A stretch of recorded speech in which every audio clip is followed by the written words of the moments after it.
You're just in time for the next part of the series, but you'll need to hurry, or there won't be any seats.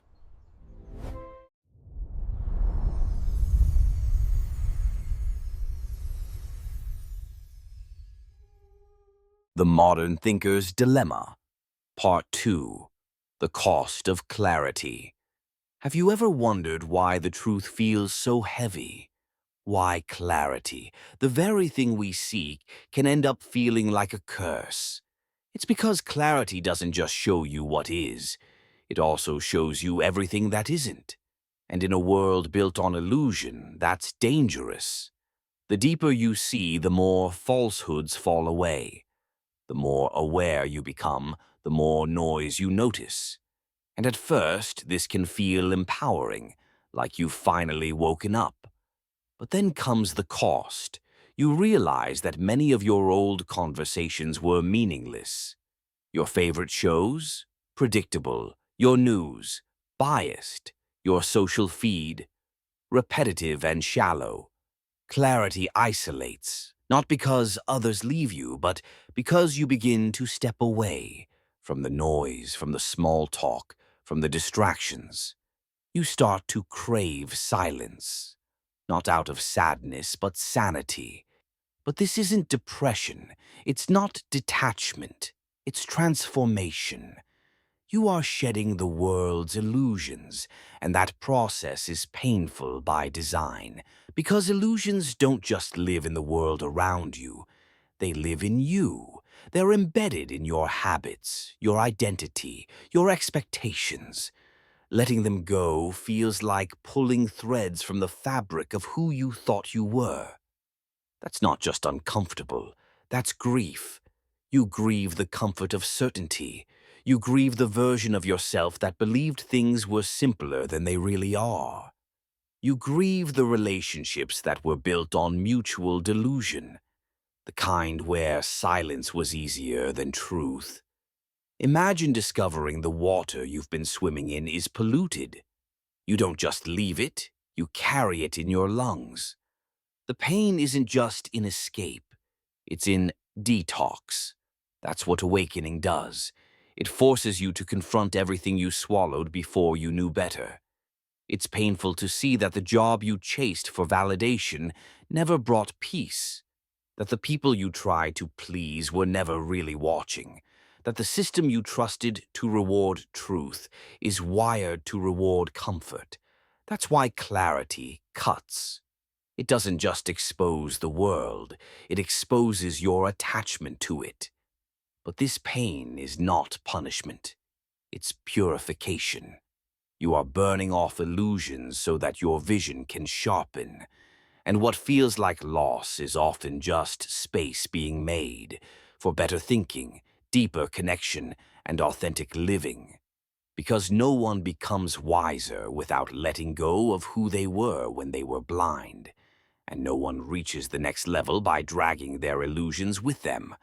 The philosopher Arthur Schopenhauer once said, "A man can be himself only so long as he is alone." The truth is, solitude is the crucible where clarity is forged. But society doesn't teach us how to be alone. It teaches us to be entertained, to stay busy, to keep scrolling. Because a quiet moment threatens the noise that fuels the system. If you're not consuming, you're reflecting. And reflection doesn't sell. But solitude is where real growth begins. It's the space where you finally hear your own thoughts without interruption. It's the moment where you begin to ask, what do I actually believe? What do I want that isn't just a reaction to others?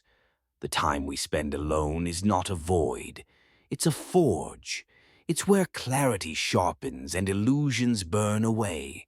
It's where emotional wounds surface, not to haunt you, but to be healed. Think of the greatest thinkers in history, from Marcus Aurelius to Virginia Woolf, Nietzsche to Thoreau. They all embraced solitude as a sacred laboratory for self-understanding.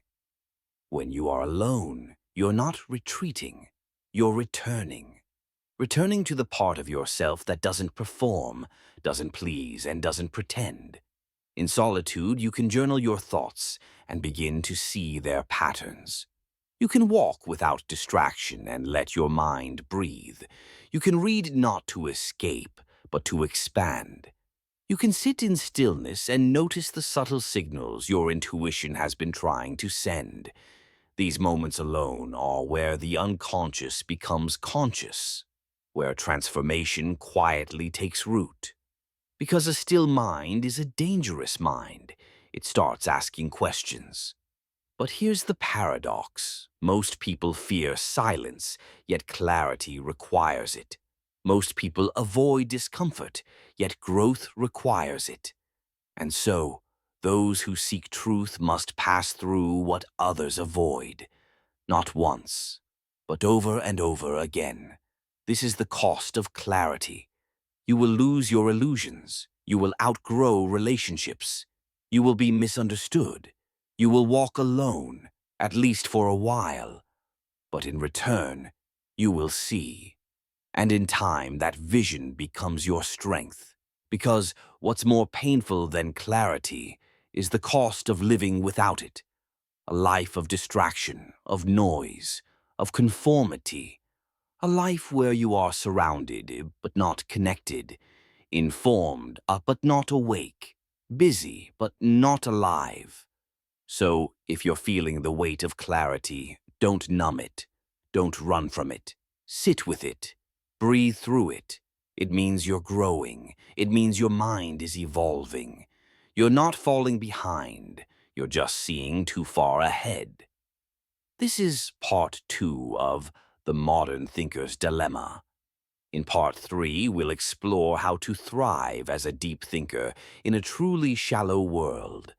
How to build a mindset that not only survives clarity, but channels it into power. Power that you can use in your everyday life to become your best self. If this resonated in any way, don't stay silent. Like this video to support the work. Comment your own experiences as a deep thinker. You're not alone. And subscribe to MetaFrame University to keep growing with us. Tap the bell so you don't miss what's next.